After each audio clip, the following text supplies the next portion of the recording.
రాజుగారు అంతఃపురం నుంచి తేరు చూస్తుండగా కేకలు వినబడుతున్నాయి. సౌలుకు 1000 కొలది, దావీదుకు 10,000 కొలదే. విషపు చూపు నిలబడటం మొదలుచేయడం.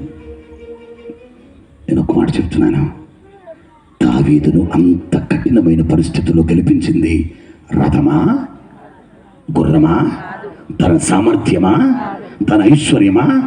కాదు, యెహోవా నామం. విచిత్రం ఏమిటో తెలుసా? ఎంత ఎదిగినా, ఎంత సీనియర్ క్రిస్టియన్ అయినా, నీ సమస్య తీవ్రత పెరిగిన కారణం చేత సమస్యను గురించి మాట్లాడుతున్నావు కానీ యెహోవా నామాన్ని ఉచ్చరించలేకపోతున్నావు. You are not giving your valuable time for the prayer. You are always talking about your situation and the problems. నీకున్న ప్రతి సమస్య, ప్రతి సిచ్యువేషన్ గురించి నువ్వు మాట్లాడుతున్నావే తప్ప అక్కడ యెహోవా నామాన్ని ఎక్కువ పలకట్లేదు. That is reason for your failure. అందుకోసమే నా ప్రియ దైవ జనాంగమా, దేవుని పిల్లల గొలియాతు చచ్చిపోయాడు రా, గెలిపో, గొలియాతు చచ్చిపోయాడు రా అని చప్పట్లు కొట్టడం. ఒకసారి ఫీలింగ్ నా చేతితో నేను నమ్మలేదుగా అని ఫీలింగ్లో ఉన్నాడు. స్తోత్రం కలుగునుగా, కనండి గట్టిగా చెప్పండి. పక్కన చక్కగా షేకండి ఇచ్చి విశ్వాసంతో పక్కన ఒక మాట చెప్పండి, మీరు కార్యాలు చూడబోతున్నారు ఈ రాత్రి. స్తోత్రం కలుగునుగాక చెప్పండి. పక్కన వాళ్ళతో సరదాగా చెప్పట్లేదు, మీకు దైవజనుడు చెప్పింది చేసిన వాళ్ళు దీవించబడతారు. చెప్పండి ఆమేనని. పక్కన వాళ్ళు చెప్పండి, ఏ సమస్య నీకున్నా నీ సమస్యకి యెహోవా పేరు చెప్పు, యెహోవాకి నీ సమస్య పేరు చెప్పు, విజయం చూడబోతున్నావు. స్తోత్రం కలుగునుగాక. మాట్లాడదాం. హల్లెలూయా. ఎంత కష్టమైనా, అది గొలియాతు లాంటి శోధనైనా, కొన్ని దినాలుగా వేదనకు గురి చేస్తున్న, ఎవడు గెలవలేని ఓ భయంకరమైన సామర్థ్యము కలిగిన సమస్య అయినా సరే, please get ready for the battle with the name of the lord. దేవుని పేరుతో యుద్ధానికి బయలుదేరండి. ఆమేన్, ఆమేన్. శృంగార దేవాలయం దగ్గర పుట్టుకతో కుంటివాడైన ఒకడు భిక్షమెత్తుకుంటూ కూర్చున్నాడు.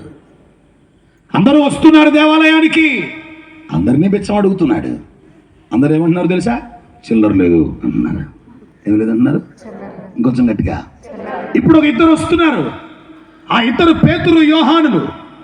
ఒకడు యేసుక్రీస్తు చేత బండ అని పిలువబడినవాడు, ఒకడు యేసు చేత ప్రేమించబడినవాడు. వీళ్ళిద్దరూ కలిసి ఏకీభవించి దేవుని మందిరానికి మధ్యాహ్నం 3 గంటల వేళ ప్రార్థనా సమయమున అనండి, చెప్పాలి, ప్రార్థన సమయం దాటిపోయాక వెళ్ళట్లా, ప్రార్థన సమయానికి వెళ్తున్నారు అభిషిక్తులై ఉండి కూడా. వాక్యం మొదలై సగం అయ్యాక కూడా వచ్చారు మహానుభావులు కొంతమంది. స్తోత్రం కలుగునుగాక. అందరు చెప్పరే ఆమేనని.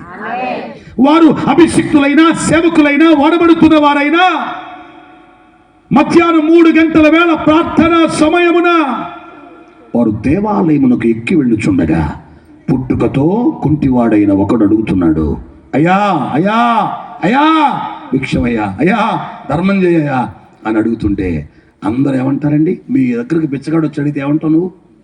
చిల్లర లేదు. ఆడేమన్నా చిల్లర ఇమ్మని అడిగాడా? 500 నోటు తొద్దన్నాడా? మనం చిల్లర ఇచ్చే మొహాలు కాబట్టి చిల్లర లేదంట. స్తోత్రం కలుగునుగా. కొంచెం గట్టిగానండి. విచిత్రమైనది బాబా. ఇట్లా ముంబైలో నో చేంజ్ నహీ హై మేరా జేబ్ మే అని అంటే క్యూఆర్ కోడ్ తీశాడంట, ఫోన్పే ఉందని. ఇక తప్పించుకోలేకపోయాడు. ఏం చెప్తాడు? మన బుద్ధి ఏంటంటే చిల్లరేసే బుద్ధి కాదా? కాదా? ఎప్పుడన్నా బిచ్చగాడికి 100 రూపాయలు వేసి అన్నోళ్ళు చేయొద్దండి.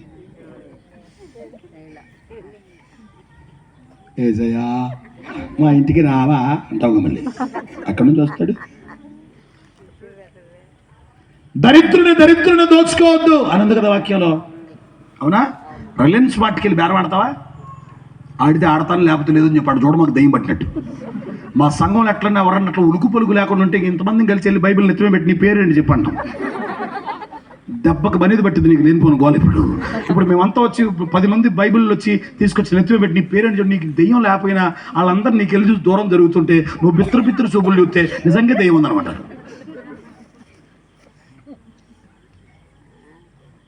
అయ్యా అడుగుతుంటే అందరూ మామూలుగానే చిల్లరలేదు అన్నారు. వీళ్ళిద్దరు ఏమన్నారు తెలుసా? నీకు ఇవ్వడానికి నేను చదవన్నప్పుడు చదవనమ్మా, టైం లేదు, తెల్లారి మనకి నీకు ఇవ్వడానికి చిల్లర లేదనలా. ఏమన్నారు? వెండి బంగారములు మా యొద్ద లేవు గాని అంటే అర్థం ఏంటి? ఉంటే చిల్లరే ఇచ్చే మెంటాలిటీ మంది. ఉంటే వెండైనా బంగారమైనా ఇవ్వగలిగిన మెంటాలిటీ ఆ సేవకులది. కొట్టండి దగ్గరగా చప్పట్లు. స్తోత్రం కలుగునుగా. కొట్టండి కొట్టండి, బలవంతం కొట్టించాలి చెప్పండి. ఈ రోజుల్లో లేదంటారా? విసన్నపేటలో మా మందిరాన్ని గడుతుండగా ఓ తల్లి కూతురు వచ్చారు.